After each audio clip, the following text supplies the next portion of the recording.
Before we get into this episode, I wanted to introduce one of the partners for the show, Move Pre-Workout. I've been using this over the last year and can massively see the benefit with all my training. And I thought I'd invite Tom along, who was involved in the formulation. Cheers, Mark. Obviously delighted to be supporting the podcast. And so Move Pre-Workout, we've got a strength-based formula, but this one is specifically designed for endurance athletes. And it's one of the first of its kind.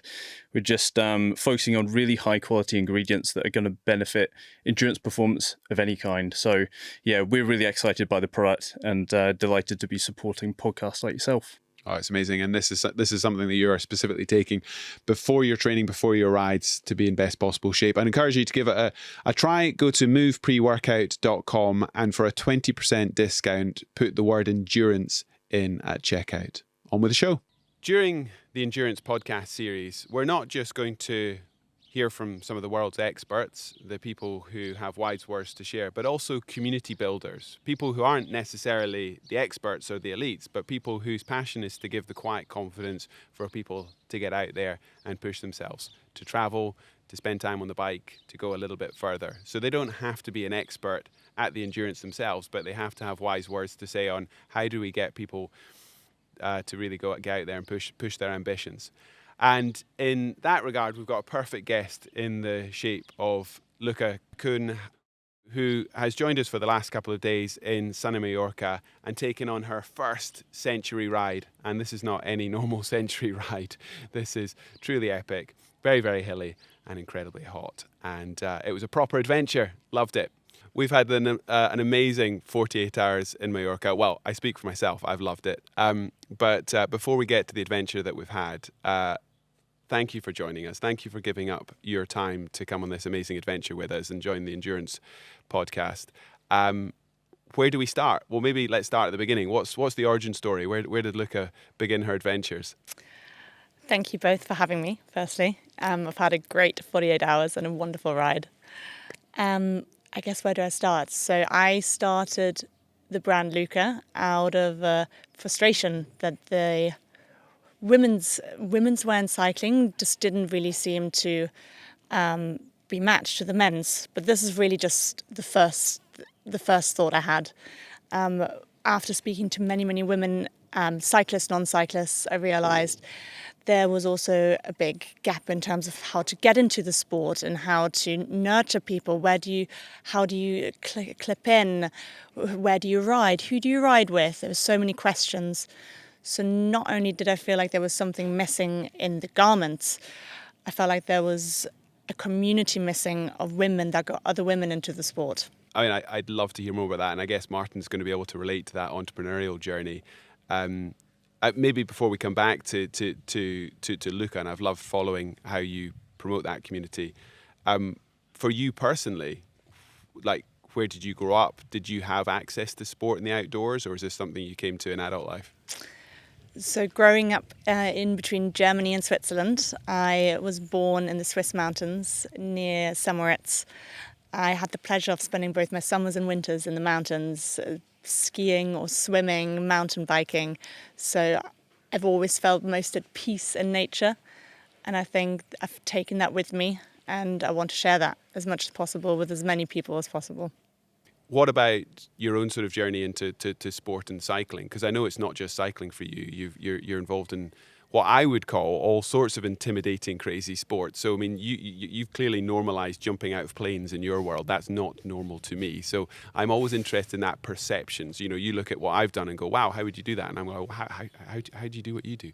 So give me a sense from sort of Luca as a child growing up, clearly being in the Alps, having access to the outdoors, to build that quiet confidence, to then take that into different sports. What was it you were looking for? Was it to be physically strong? Was it just spending time in the outdoors? Was it about spending time with your buddies? Like, what was before we get to the actual hacks and tips, what was it that motivated you? Or is that something you didn't really think about and it was just the opportunities that were in front of you?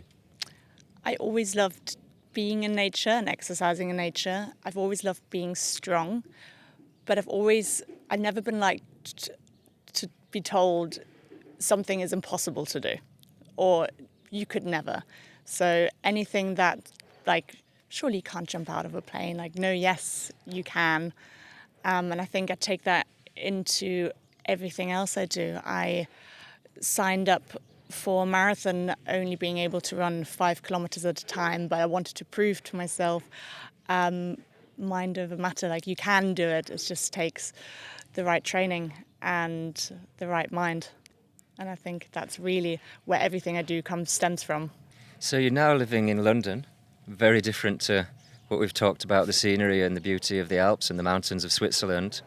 How do you cope, and how do you deal with such a busy development of your career and your business whilst being in central London, and dealing with that separation from the beauty of the mountains and the Alps? I do crave my time in the mountains, in the countryside, and I try and take that as much as I can. However, with nurturing a startup young business, I've had less time to do that. However, the bike gives me that escape in London. Yes, you can jump on your bike, get into nature. You can jump on a train and really get into nature in London as well. So you don't have to jump out of planes or go surfing, even though you can do all of those things in the UK. Just trying to subsidise that with the other activities I can do on a daily basis. How far do you have to go to jump out of a plane then if you're based in London? Oh, I think there's about, I might get this wrong, 13 drop zones. Drop zones is the term, the establishment where you can jump out of planes in the whole UK. Okay. So there's plenty of opportunities, and I'm very happy to take both of you. Yeah, that's an offer which I think we'll come back to you on. I mean, for the listeners of endurance, the last thing they're going to expect us to talk about is skydiving. But maybe taking people to a completely different place, we can also learn from the fact that, you know, a lot of the skills, okay, the technical skills might be different, but the psychology and the training and the way you think about this, you know, we can learn from different disciplines. So I know absolutely nothing about skydiving. And glibly, I would sort of say, well, I'm a control freak. I like to be in control. When I'm on the bike, you know, it's about me sort of controlling the bike in the environment I'm in. When you're like climbing without ropes or jumping out of a plane, it feels like the opposite. Like it looks like you're somebody who's an adrenaline junkie who's like happy to let go of that control. Or have I got that wrong? It's actually a very physical and technical sport. The more you look into it, the more you learn. There's so many directions you can go into with skydiving. You're basically moving through the air, so you're using physics, and the development level is endless. So you are totally in control, or you should be, the more you train. But this is why you spend hours and hours, for example, in a wind tunnel, where you're in this tube and you're learning how to move your body to fly through the air. And you do that sometimes in groups of 10, flying next to each other through the air. So there's something very magical about it, and it's very in control. I'm fascinated. I mean, it's about flow state, isn't it? It's about like that sort of getting into a space where you've got gravity on your side. And I guess Martin and I can only relate to it when it comes to riding bikes down hills fast. And I'm fascinated in the psychology of actually being brave for a second. Because for me, just stepping out would be the hard thing. And like, what are you thinking? Well, give me a sense of your experience. You know, have you done one jump, 100 jumps? You know, where are you in your skydiving career? I have 455 jumps. I know this because we need to write down and document every single jump. I've accumulated those over the last 3 years. You jump between 6 and 10 times a day because you're going up, you have a plan for that jump, you debrief the jump, and you go again. So there's a high level of precision and skill involved in every single jump. And in terms of that jump off the plane, that gets easier and easier. It comes from fear at the beginning and really just turns into excitement and delight, and you can't wait to fly through that air. That's the bit I can't know. I often say to my kids, be brave for 10 seconds. Like it's getting into cold water, or, you know, you can be to the top of the big ski slope and it looks incredibly scary. But once you actually start skiing down it, the process is not as scary as the idea of it. So I think that sort of void between imagining doing something and being on the precipice and then actually doing it is a completely different lived experience. And I'm always fascinated by that. And I can't imagine anything more extreme than stepping out of a plane, because for me, it would be that barrier of actually allowing myself to to to step out. So you say that gets easier. You sort of normalize it, and then what? You know, I mean, I guess it's the same with endurance sports, but again, maxed up to the 10. It's about safety. It's about completing it. It's about having fun. But how do you think about these things? What are the basics in skydiving which allow you to operate well in that environment? Are there any hacks or tips that you can think of? It's a lot of practice. There's a lot of pre-knowledge you need to learn about the safety procedures. You are practicing for any worst case scenarios. You have a second parachute. You have to be really present in the sport. And that's why I love it so much, because obviously any split second can send you meters, hundreds of meters further into a direction you don't want to go. You're not thinking about your emails or the thing that you should have said to your partner or none of that. It's the only time really when I can fully switch off from that side of the world, because I guess you really have to concentrate. And then it just gets easier and easier. All of those pre-safety checks and everything, those become second nature, but you still go over them every single jump, because I think everyone's very, very aware that it is an extreme sport. And I think I take a lot of that mindset into my real life and into business, about trying to conquer that fear and trying to be present. And I've learned a lot from the sport and extreme sports I'm taking into any other sport, life and business. I'd love to come on to that conversation of around entrepreneurship, because that's a different type of bravery. I think often it's how you feel before you do something, which is scary and unknown, but it can also be how you perceive other people. So I perceive you as incredibly brave for jumping out planes. I'm not sure I could do that. But if I was to do it 450 times, would I see myself as brave anymore?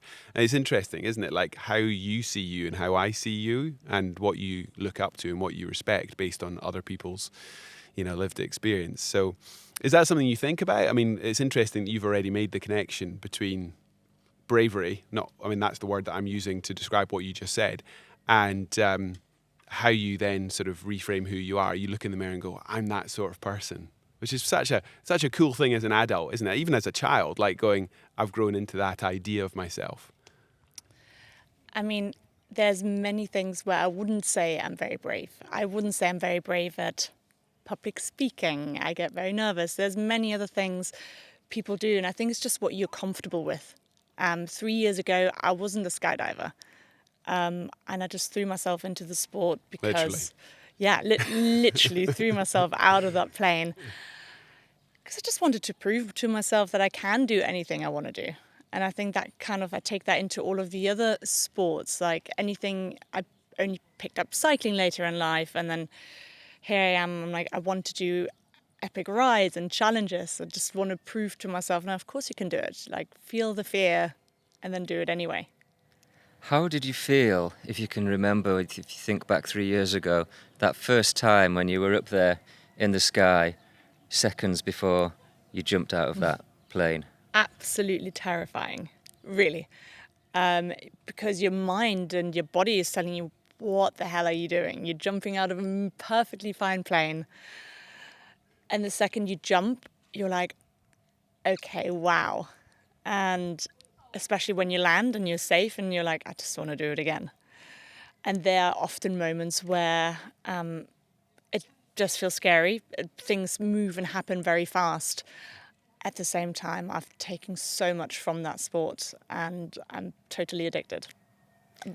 And how did that compare, if at all, to yesterday? Congratulations again on your first century ride, over 100 miles, almost double your previous longest ride. Mm-hmm. Was there any of the similarities in the feelings before and after? So much, because when Mark asked me to come along and do this ride, I was very aware this is way out of my comfort zone in terms of cycling, and I was very transparent about it. It was a lot more elevation, and yes, like you said, the distance is double. I'm like, sure, I'll give it a go. I know my mind is set on achieving it, so I'm like, let's see if my body is as well. My longest ride so far is 111 kilometers, and today I'm attempting double that distance, which is kind of terrifying. A big step up compared to 100k on the flat. but as long as we take it steady, I think, there's no rush, you know, there's no time limit, it's not a race. We just go and enjoy the scenery and enjoy the views and the ride. The biggest part for me is actually that psychological leap.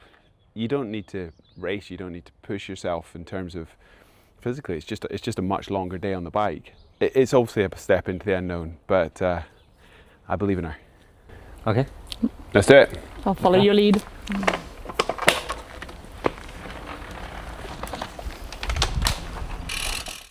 We're on the route now. Whoop whoop. Yay! How pretty. It's interesting because obviously I didn't give you time to train for it. And I said, look, the whole point of this is I would love to hear your story, what motivates you, but also the best way to do that is to go for a bike ride. You just get to know somebody in a completely different way than if we'd sat in, doing this virtually. I'm always fascinated in the difference between the idea, lots of people have big dreams, and then the reality. How do you turn that dream into a reality? Now I created the event. I said, right, we're doing this, and we've got no time to really prep for it. Then the reality, riding out yesterday, I think that's where sort of the reality hits for a lot of people. They're like, well, I like the idea of being that person, but then how do I actually sort of think about it when I'm in it? So how did the ride go yesterday for you? Parts of it you were smiling from ear to ear, parts of it you weren't. So I can only tell you what it looked like, as a ride buddy.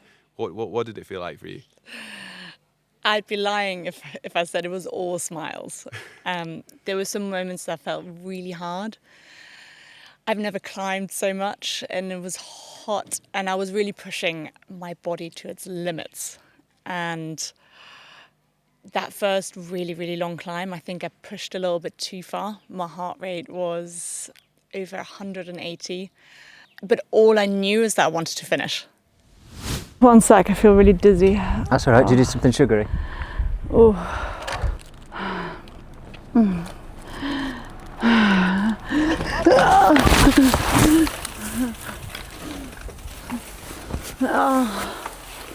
Okay. Yeah, I feel really dizzy. So I just fainted. The second I stopped, suddenly I was like, oh my God. I'm back with it.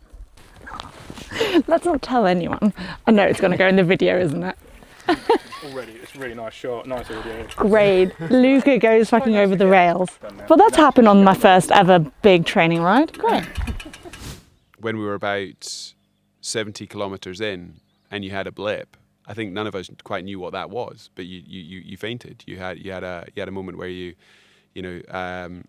don't think any of us saw that coming. You recovered incredibly well, but the first and most important thing with any sport is operating safely. The fun stops if you're not operating safely, and so I think that was all of our concern when you had a moment on the bike where you got faint. But that's obviously a low point as well, where you're sort of going, oh my goodness, like, can I do this? Can I carry on? So if you can remember what you were thinking at the time, as opposed to it was fine, we finished the ride. What were you thinking at the time?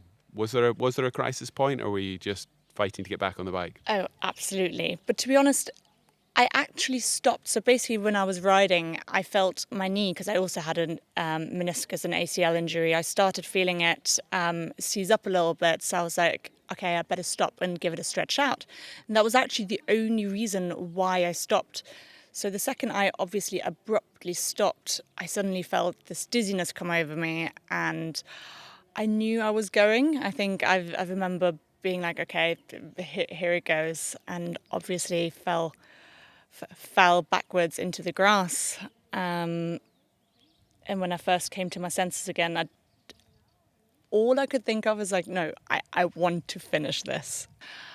Of course I was worried. I'm like, can I actually do this? I'm 70 kilometers in? I want to go for over 100 more. But then I just wanted to take it step by step, try and get to that top of the hill, and then try and get onto the next climb, and just really take it bit by bit instead of thinking of the end point. 130k in, not flat. My longest ever ride. Yeah, we're into uncharted territory. But after your blip, You seem to have found your groove. You seem to be riding strong. I feel strong. Yeah, I'm not sure what that was all about. Yeah, the last, how long has it been? 50 kilometers. I feel like I found my groove a little bit. But we're going into that beautiful golden hour. It's starting to cool down a little bit, which is nice because it's been pretty scorchio. And we'll probably be riding just into dark, which is always a nice way to end the day. Finish a big ride. What was your favourite bit? My favourite bit was the descent after we came over the highest point, and then we started to go down, and then we went down that huge twisty descent, snaking down for ages. Yeah, I love some that. really good speed up. It was good fun. Oh, here we go. Oh, we're back. We're back. Congratulations, your first century. Well done, brilliant. Thank you for pushing me. Yeah, you pushed yourself. The Endurance Podcast is brought to you in partnership with Enjoy Travel. Huge thanks for all that they do. And I don't need to introduce my co-host, but over to Martin Mantles to explain Enjoy Travel. So Enjoy Travel brings you car hire, hotels, airport parking lounges with a loyalty platform, meaning you buy 9, you get your 10th free. And you can mix and match across any range of our products. You don't need to just buy 10 car hire, you could buy a hotel, a car hire. And we're giving you a special discount code to celebrate our podcast, which is RID3R, as in rider, and you'll get up to 30% off everything. So click on Enjoy Travel. It's been amazing for these epics, makes our travel so much more enjoyable and seamless. So thanks Martin, thanks Enjoy Travel. Is there anything you'd relate to yesterday's ride? Over 170 kilometres with incredibly long hills and some steep hills, with the sun beaming down the majority of the way. How does that compare to your entrepreneurial journey from starting Ride Luca to current day? I would say it relates very much because every single day is sometimes a roller coaster. Every day I'm pushing myself to something I haven't really done before. The events get bigger and bigger, the partnerships get bigger and bigger. And really every time I'm like, of course I'm going to say yes, but then there's this part of me is like, can I? And there's this feeling of really, I guess, imposter syndrome. I need to make it happen. And like, who are these people going to believe me, believe in me, really? And this, I guess similarly to the ride yesterday, I'm just like, this is so far out of my comfort zone. And I'm just going to give it a go and give it my all. I don't come from a cycling background. I've taken up the sport 6 years ago. I still feel like I'm very new to the sport. And similarly to, I didn't know anything about clothing design before, or marketing, or events. I don't have the expertise. I got a master in sports nutrition, so I knew I wanted to work in sports and with female athletes. I just do that to a different capacity. But similar to yesterday, yes, I would say I'm a cyclist. Would I count myself as to a cyclist that goes out and rides normally 100 miles in a day? No, but I guess now I am, which is cool. And I think it's interesting because Series 1, the main focus was not necessarily the celebrity riders, but people who sat behind the high-profile athletes who really were the world's experts in. So you wouldn't expect them to have that imposter syndrome because they'd had a career. But we're really, really keen in Series 2 to have amazing stories like yours, Luca, because yours is very much a personal journey, which we love and will follow with interest, but it's also about how you then use that as a superpower to build communities of others. Because as say, if your Everest is on a 100-mile ride, that's, or a 10K run or whatever that is, you don't have to literally be cycling across Europe like this guy. So that's the thing that I really enjoy, because I think that thing that you've just described, that imposter syndrome, is we're all trying to figure stuff out, and that is a perfectly normal thing to experience. And it's then how you deal with that and how it sort of shows up in your interactions. So your background was sports nutrition, and then taking that into, I'm really interested in actually the clothes, the apparel, the gap. You spotted a gap. I mean, I guess, Martin, you can relate to this probably better than I did. Starting up businesses where you go, here's an opportunity to do something differently. and then owning that, not waiting for somebody else to say, no, this is the way it's done, so you shouldn't. Like, just saying, here's a gap and this is how I'm going to create that. So you said at the start of the conversation it was around women's apparel, women's cycling kit. Can you give me some specifics, some ideas that you started with, and then maybe how they've evolved around the design and the apparel?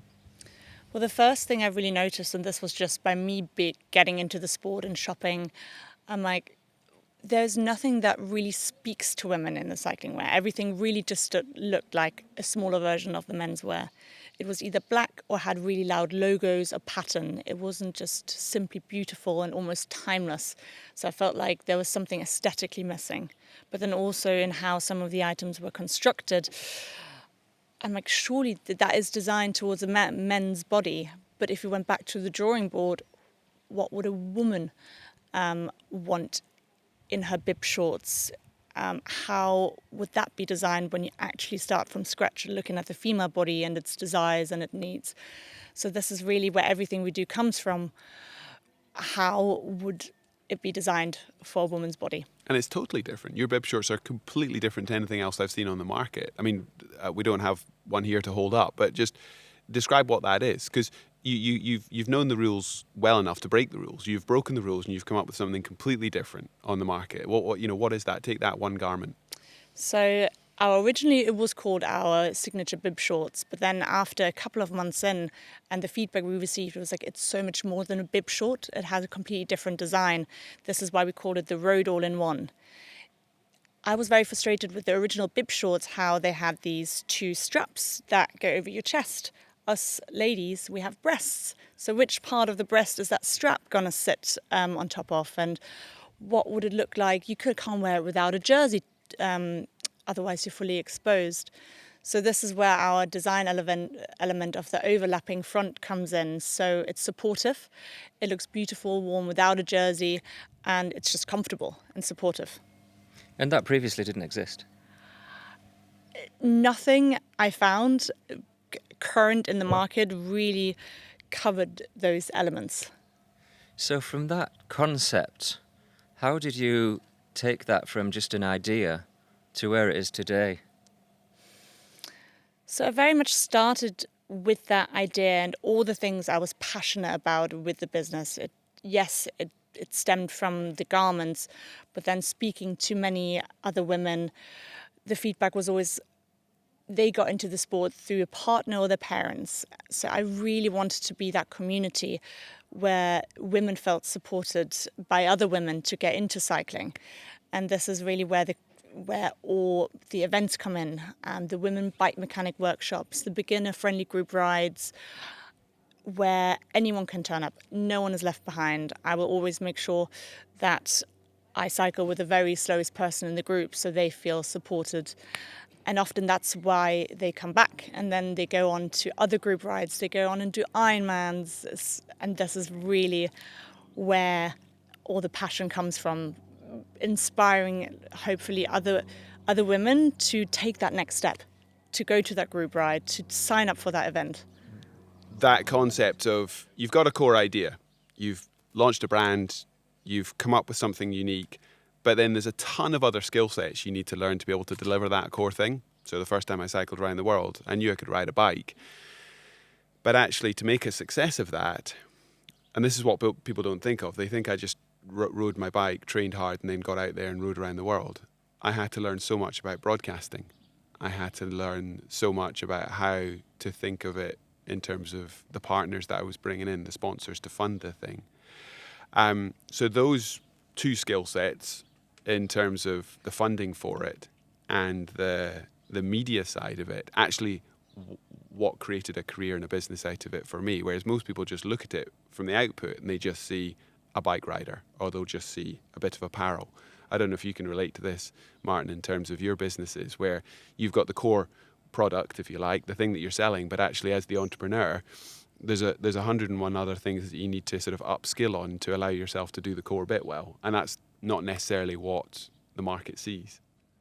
Yeah, no, it's a very valid point. So I've been running my own businesses or attempting to since around 2008. It is really hard starting a business. It's kind of like you have to go through it, be prepared to make mistakes, hopefully not too costly, and work it out as you go. So Luca, quite early into that journey compared to my couple of decades of it. How are you finding all the different elements of a new start business to being in production and selling stuff?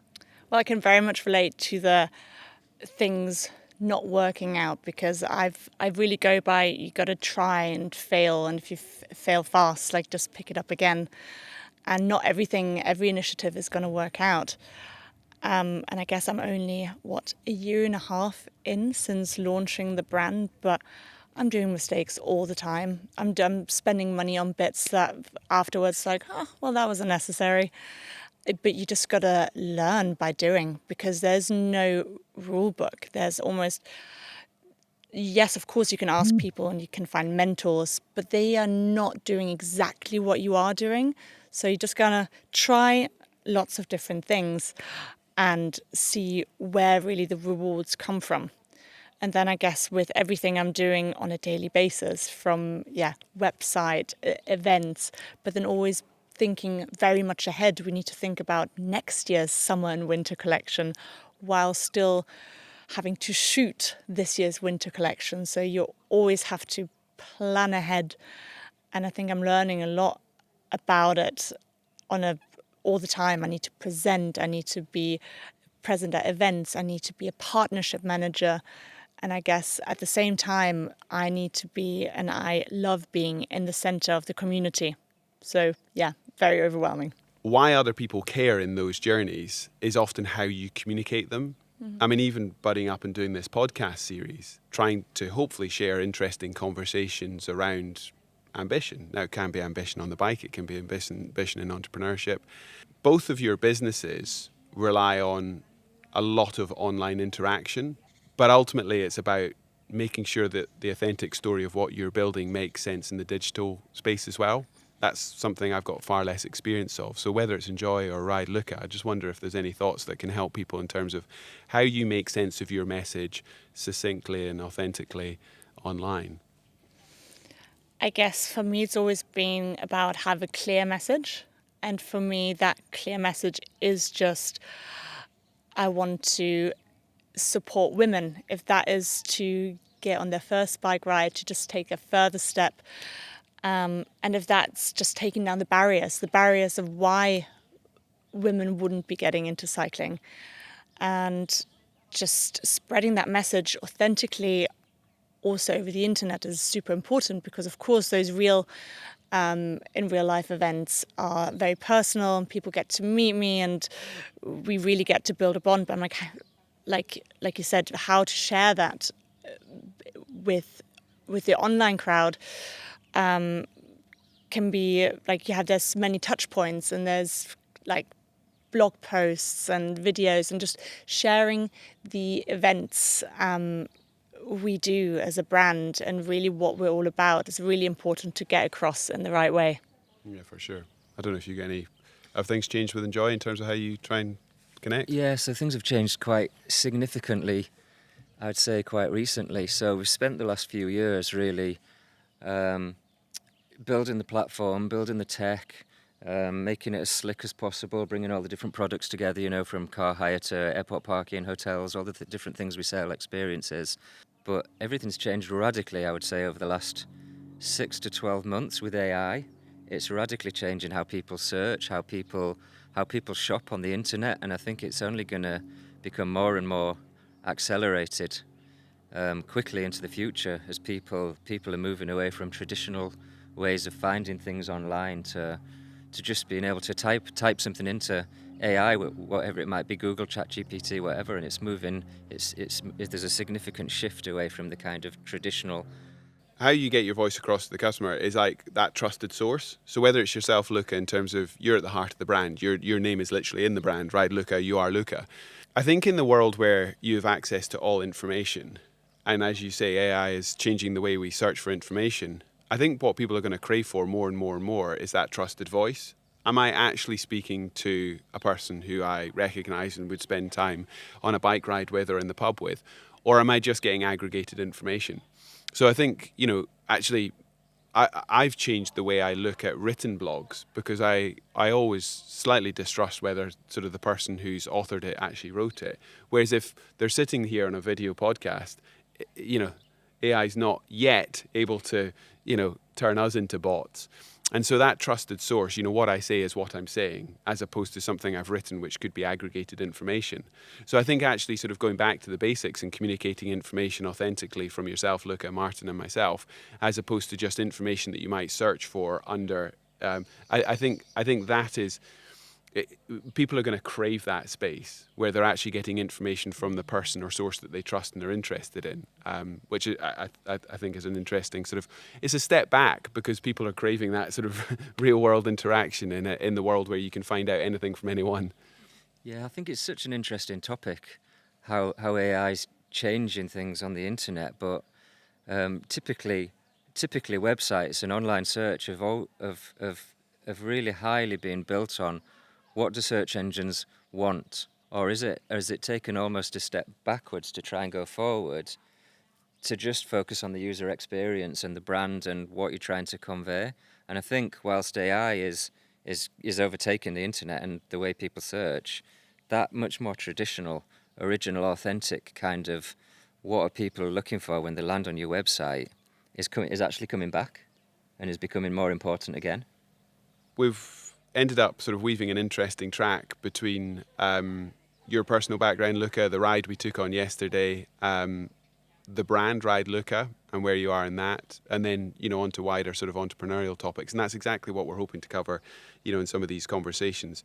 But at the heart of why I sort of love your passion and story, Luca, is it is very personal. It's you living your life and then showing up in different ways, whether it's the extreme sports, the brand that you're building, the community events that you have in London, and it'll be fascinating to follow. So the low bar here is I would love for people to follow your journey. How do we do that? What's the easy ways to follow Luca and the brand? You can follow both the brand, which is Ride_Luca, or myself, just Luca Kuhn altogether. And we're not going to finish the conversation before we go back to where we started and actually talk about endurance and cycling. What did you take from the ride yesterday? We've chatted about doing some other big rides in the future. What I love about endurance is, once you sort of climb one mountain, it sort of unveils the next horizon. So you don't need to have a 5-year plan. You just need to figure out what the next hill to climb is, and then those hills get bigger and bigger. What did you take away from yesterday? Do you never want to ride your bike again? Is that you done? Or in terms of the building blocks, you don't need to say I'm going to cycle around the world, but what I'm thinking is like, what did you take from yesterday which is like, okay, I need to go and think about training differently, or I need to think about, what are the building blocks, and what ideas has it given you? So it's given me some very practical ideas about my own fitness and my own training, such as I need to get better at climbing, I need to work probably on my baseline a lot more. But otherwise, I think achieving yesterday's ride just pushed my comfort zone a bit further. So now my longest ride is a century ride. So where do I go from there? And just picking that. And in terms of, it'll be interesting the next time you go for a 20k ride in London with the community group. You'll just have a different reference point now, won't you? And that'll allow you. And so in terms of practical next steps, we're in October now. In the UK, over the winter, what would you be hoping to do on the bike, or is it off the bike? How do you split your week up in terms of training? Are you in the gym? Are you on the bike? Are you jumping out of planes? What does your week to week look like in terms of sport? This is an interesting question, because the life of a founder can be all over the place. And I'm actually hoping by starting with a coach and a training plan, this will give it a little bit more structure, because beforehand, yes, I was squeezing in 2-3 rides a week. I was going to 2 CrossFit sessions a week, but there was no structure to it. So I think going forwards, I would love structure again. So working together with a coach will hopefully push me and give me a little bit more, routine in my life in terms of training. And that's where, human beings were creatures of habit. So especially when you're a busy entrepreneur, cornerstoning or prioritizing your training schedule, I guess, then allows you to be more effective when you turn up at work, because you know you've done that. You know, it goes the same for what you're eating. You know, just having some basic rules so that you're not sort of making it up as you go all the time. You don't need to think about it. Yeah, exactly. Turn up and do it. And you've actually got somebody who's holding you to account as well. You know, somebody who's checking in on what you're doing. How about yourself, Martin? Because I know that you know, you've recently started thinking about your training, planning next year to be able to do over 200 miles a day back to back, which is hard for everyone. You've been asked to actually slow down, which I sense is quite hard for you. You're a man on a mission, and you know you like smashing it and getting everything out of a session. But the encouragement you've had recently is actually to be a better endurance bike rider, you need to spend time building your base, which is a bit of a mindset change for you. Yeah, and I'm finding that quite difficult because, so from last year's ride, 460 miles, you know, just over 100 a day average, to the one we did this year, which was 150 a day average over a longer period, that was a big step up. But to get to next year's, which is going to be average 220 miles a day for 2 weeks, for over 2 weeks, that's like a real significant different ball game. And yeah, so I can confirm it is. As one of the few people who have done that. Yeah. So I was questioning in year one, can I really do this? And I did, and I enjoyed it. And I guess I'm not questioning, can I really do it next year? Because I know that I'll do everything I possibly can to make sure I can do it. How I do that is really, really important. And yeah, so Coach Pav, who I've started working with, thanks to your intro over the last few weeks, he's actually slowing me down and telling me to reduce my power output, to do not quite as long rides on a significant lower power output. And it feels really uncomfortable for me because I've really, really enjoyed and got to a place I'm quite proud of just smashing it to the whole 6 hour ride with my heart rate probably at the highest it can possibly be, my power output trying to, go the highest possible watts over a long ride. And he's now telling me, no, yeah, you don't want to do that now for the next few months. I want you to slow it down. And it feels really uncomfortable for me. Yeah. So yeah, that's something I'm going to have to learn over the next few weeks. There's some wisdom in that, isn't there? Because whenever anyone gets into anything, you sort of, you go to the gym for the first time and you just want to push the biggest weights you possibly can.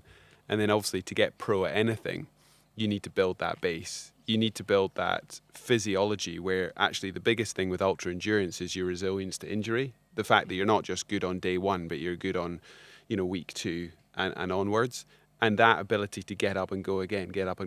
Yes, it's psychology, but it's physiology, not just in terms of your muscular strength, which you've clearly built over that last couple of years, but your conditioning, your absolute conditioning. And it was really interesting looking at your power numbers, riding from Leeds to Nice, day one versus the final day, and seeing the drop off, because clearly your ability to recover and ride again. Now, is that a ride to fail, or is that riding sustainably? And to be able to do what you're dreaming of doing next summer is about riding sustainably. So it's hard to change your ways, isn't it? Because you've been on this incredible learning curve over the last couple of years. But you'll know this from martial arts as well. You've sometimes got to go back and do the moves slower and, with less impact to perfect your form. And it's just trusting the process, isn't it? Trusting the process. Yeah, absolutely correct. Yeah, for sure. Right, before we round it off, Luca, it's been an absolute joy. 48 hours in the sunshine to ride our bikes, to see you properly push yourself. I was a little bit worried when you did some, acrobatics off the side of the road, but you absolutely smashed it yesterday. And I love the fact that you took the invite to come on the podcast and share some of your stories. So keep doing what you're doing. I'd love to see where you take your endurance ambitions. And also how that translates into the endurance it definitely takes to be an entrepreneur and a business builder as well. So well done. Thank you very much for having me, both Mark and Martin. It's been a pleasure. And for pushing me yesterday. Yeah, well done. Well done again. I might have not done the whole ride without the support of both of you. So thank you so much.